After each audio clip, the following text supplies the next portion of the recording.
Olá, meu povo. Clima um pouco tenso, né? A gente soube da notícia ontem de que o Charles Kirk, né, que veio a sofrer um atentado na Universidade dos Estados Unidos, faleceu, né? E uma notícia muito triste. Um cristão que defendia a cosmovisão cristã, levava isso para debate público em universidades, tinha 2 filhas, uma família, né, um jovem, veio ser executado assim, de forma brutal, e isso acalorou muito o debate político entre cristãos e o povo da esquerda, né, tanto nos Estados Unidos quanto no Brasil, de forma geral. E eu queria conversar um pouco sobre isso, porque se levantaram muitas coisas, né, muitos sentimentos, muitas narrativas por meio do povo cristão e evangélico. E é sobre isso que eu queria conversar hoje com vocês e que a gente pudesse refletir um pouco em algumas questões da Bíblia e o cenário político do Brasil. Para você que me ouve, meu nome é Rubens Alencar, seja muito bem-vindo ao Biblionada.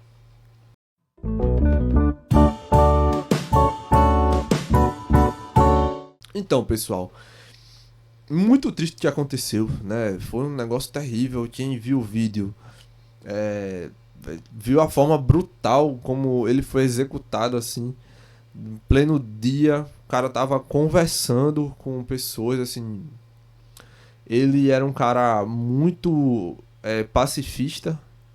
É só pegar os documentos que tem, né? Os vídeos dele, os eventos que ele promovia, sempre muito pacífico, sempre, enfim, não estava violência nem nada do tipo, mas ele estava muito ligado não só ao evangelho, né, à defesa da fé, mas também à ala política de direita nos Estados Unidos, né, pró-Trump, e muito talvez por conta disso que ele veio sofrer esse atentado, mas claro que isso não justifica de forma alguma, foi algo terrível, algo desumano, completamente desumano.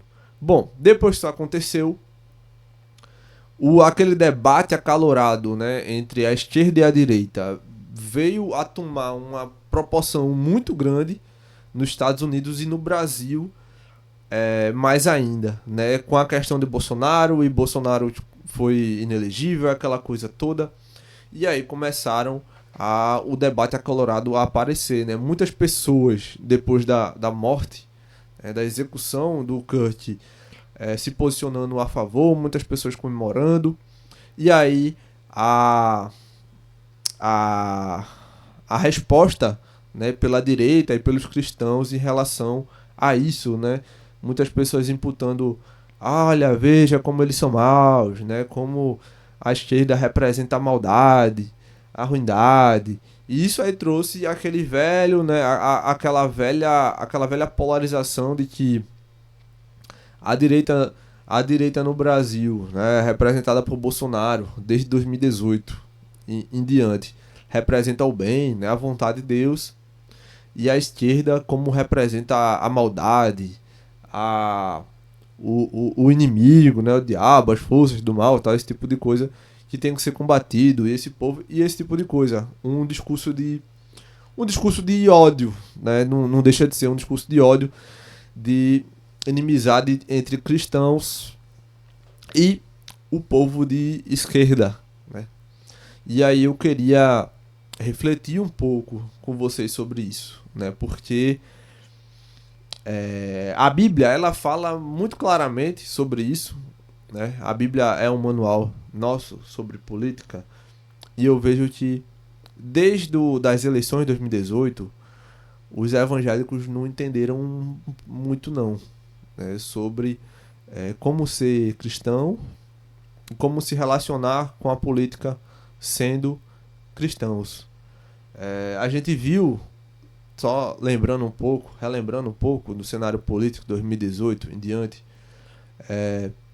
muitas igrejas cedendo púlpito para o Bolsonaro e para os candidatos de direita, muitas igrejas trazendo, né, a figura do Bolsonaro e aliados como figuras até messiânicas, né, representantes de Deus e tal, esse tipo de coisa. E existiu, de fato, em muitos lugares existiu uma certa idolatria em relação ao Bolsonaro, esse tipo de coisa, aos candidatos de direita. E isso a gente não precisa ir muito longe para entender que não é cristão, né? Por mais que a gente tenha os nossos valores, os nossos princípios, politicamente a gente se posiciona dentro desses princípios e valores morais do reino, mas os políticos, eles não são, em última instância, representantes de Deus nesse sentido, de ungidos, né? E aquelas pessoas de esquerda, elas não são o diabo, né? Eu acho que é nesse sentido que eu quero falar. Porque o ódio, ele não tem lado. Historicamente, quando a gente vai falar sobre cristãos e política, né, e governos, a gente vai ver que em alguns momentos da história, os cristãos estiveram do lado errado da história. Se a gente voltar um pouquinho e ir para a idade medieval, do imperialismo, das grandes colonizações europeias, por exemplo, a igreja foi uma grande aliada aos grandes impérios, aos grandes colonizadores, a oprimirem outros povos e a escravizarem outros povos, por exemplo. A igreja, na figura da igreja católica, era uma grande máquina que contribuía para a escravização, para a opressão de povos, né? Numa perspectiva um pouco mais recente, a gente poderia dizer que boa parte no que muitas pessoas consideram o pior capítulo da história da humanidade em relação à crueldade, que foi o nazismo,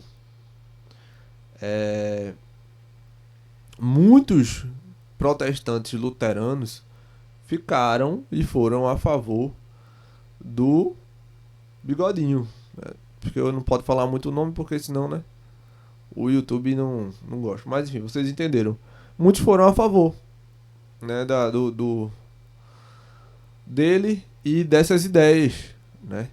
Poucos, foram muito poucos, minoria a corrente dos protestantes luteranos que realmente foram contra, que protestaram contra isso. O Bonhoeffer, que é um dos principais expoentes, né, dessa época, o pessoal lembra muito como um cristão devoto, tem livros muito interessantes sobre essa época, sobre discipulado e igreja, e enfim, foi executado e morto pelo regime. Ele foi uma das poucas vozes, né? A boa parte, a grande maioria, não foram contra o regime da época. Então, o que eu quero falar é que o nosso lado, o lado cristão, é o lado do Evangelho, é o lado de Cristo Jesus. E a Bíblia deixa muito clara pra gente que o Evangelho não tem cor, não tem partido, não tem inclinação política, né? Nós somos levados e somos chamados a trazer o reino, e a nossa luta e a nossa briga não é uma briga política, não é uma briga contra pessoas. Vamos pegar aqui o texto para ficar um pouco mais claro, de Efésios, aquele texto de Efésios 6 e o 12, que fala assim: pois a nossa luta não é contra pessoas, né? Existem traduções que falam carne e sangue, mas quer falar de pessoas, tá? Mas contra poderes e autoridades, dominadores deste mundo das trevas, contra forças espirituais do mal e regiões celestiais. O que é que isso quer dizer? A luta do cristão não é contra pessoas, não é contra o partido tal, não é contra o político tal. O político tal não é o diabo, né? E também o político de direita também não é o ungido de Deus, né? A nossa luta é contra os poderes malignos das trevas. E eu não estou dizendo que esses poderes malignos não influenciam a política, não geram influência na política. Existem, né? Existem muitas ideologias que eu entendo que são ideologias promovidas e influenciadas diretamente por um espírito maligno, né? Anticristão, né? Antibíblico. Eu acredito nisso. Mas a nossa luta não são contra as pessoas. A nossa luta é contra esses espíritos, essas influências malignas. O que eu quero dizer?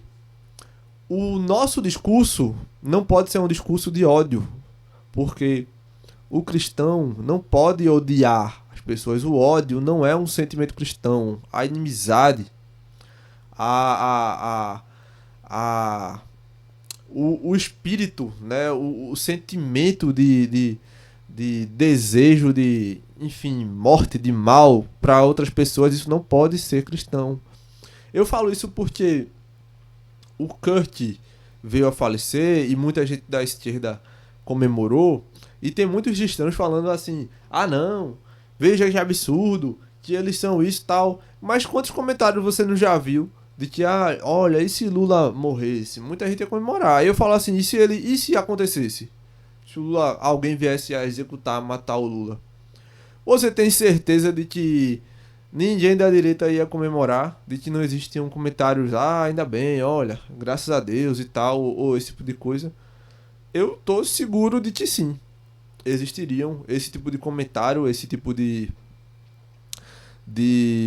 fala, né, de manifestação via política. Por isso que eu digo, não tem lado. O ódio não tem lado, não é cristão. O ódio tem, quer dizer, o ódio tem um lado, e o lado é o lado do inimigo, do maligno. O ódio não é um sentimento cristão. Nós não temos inimigos pessoais. As pessoas não são nossos inimigos. Ainda que para outras pessoas nós sejamos inimigos dele, né? A gente sabe que para muitas pessoas os cristãos são inimigos. Para muitas pessoas conservadores, pessoas que defendem a família, pessoas que defendem a vida, são inimigos. Mas mesmo assim, essas pessoas não são nossos inimigos. Aí que conversa é essa? Onde é que isso aí tá? Tá na Bíblia. Isso aí tá na Bíblia. Vamos ver lá, o Sermão do Monte, Mateus capítulo 5, fala sobre isso. Deixa eu pegar aqui o trechinho para não confundir, né? Para falar direitinho. Vê, Mateus capítulo 5, a partir do versículo 38, fala o seguinte: vocês ouviram o que foi dito, olho por olho, dente por dente. Código de Hammurabi, tá? Legislação vigente na época. Mas eu lhe digo, não resistam ao perverso ou mal, às pessoas mais. Se alguém o ferir a face direita, o que é que acontece? Ofereça também a outra. E se alguém quiser processá-lo e tirar-lhe a túnica, deixe que leve também a capa. Se alguém forçar a caminhar a você caminhar com ele 1 milha, ou seja, se alguém lhe obrigar a caminhar 1 milha, vai com ele 2. Dê a quem ele pede e não volte as costas àquele que deseja-lhe algo emprestado. Vocês ouviram o que foi dito, presta atenção. Ame o seu próximo e odeie o seu inimigo. Mas eu lhe digo, amem os seus inimigos e orem por aqueles que os perseguem. Esse é o Evangelho de Cristo. E muitas pessoas não querem seguir esse evangelho. Muitos evangélicos que estão engajados com a política, muitos evangélicos políticos, estão nesse momento num discurso de ódio contra a esquerda, num discurso de guerra, de inimizade contra a esquerda e contra as pessoas. Mas Jesus Cristo deixou muito bem claro que Muitos dizem para nós amarmos, né, os nossos próximos e odiar o inimigo, mas Cristo fala: amem os seus inimigos e orem por aqueles que os perseguem. A resposta para isso, a resposta para a perseguição, a resposta para o ódio contra nós cristãos é o amor. A resposta para aqueles que querem ver o nosso mal e para aqueles que estão nos matando por conta do evangelho é o amor. É o amor. É assim que a gente leva ao reino. É amando, é orando, é se aproximando dessas pessoas e falando: ainda que vocês nos odeiem, nós os amamos, porque essa é a natureza de Cristo, essa é a natureza de Deus. E essa é a natureza do reino de Deus. Então, para você que tá escutando isso daí e já tava, né, lá nervoso e tal, olha pra aí, que pessoal maligno, terrível e tal, e eles são os nossos inimigos, vamos lutar contra eles, vamos tentar acabar. Não é isso. Para um pouco, pensa na palavra que a gente tá compartilhando aqui. Nossos inimigos não são eles, né? Nossos inimigos são as potestades do mal, que influenciam eles muitas vezes, mas não são as pessoas. O nosso olhar para as pessoas tem que ser olhar de amor, olhar de resgate, de restituição e restauração, até porque o evangelho pode alcançar, e o nosso desejo é esse, que o evangelho alcance essas pessoas, para que elas sejam salvas e retiradas, né, dessa prisão do pecado e de influência maligna. Então, para você que tava pensando já aí, né, em, sei lá, acabar, cortar os laços com alguém que você conhece que seja de esquerda ou simpatizante, ou ficar postando nas redes sociais, né, contra essas pessoas,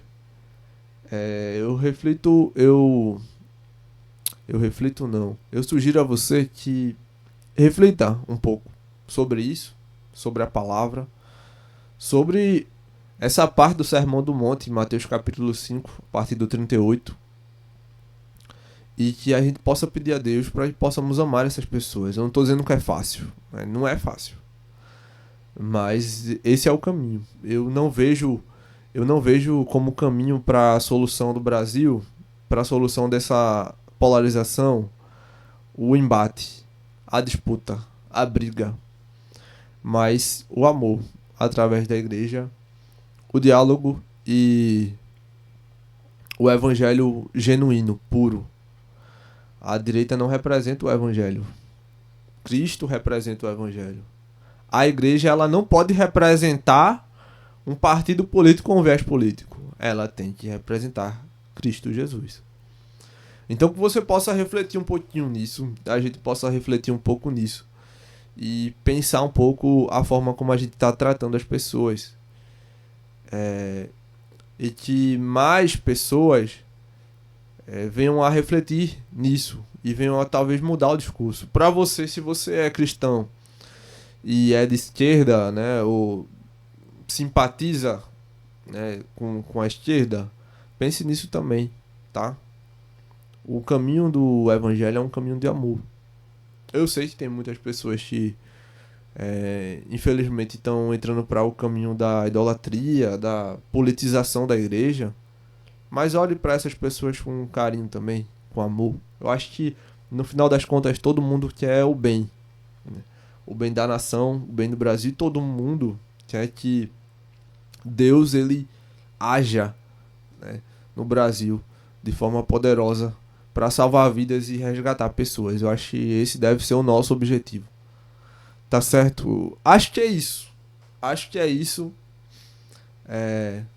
Pense um pouco, reflita na palavra, que possamos orar e que possamos buscar apaziguar as coisas, né, e não piorar esse sentimento de debate, de inimizade e de guerra, mas que a gente possa apaziguar, né? Ir para um caminho de paz, diálogo e de evangelho genuíno. Tá certo? Bom, espero que você tenha gostado. Mande aí para os seus grupos de família aí do pessoal que tá se degladiando aí. E mande para as pessoas que precisam ouvir, né, essa reflexão e que a gente possa caminhar para um futuro de paz e de harmonia entre os diferentes. Tá certo? Muito obrigado por tudo. Que Deus te abençoe. E até o próximo vídeo.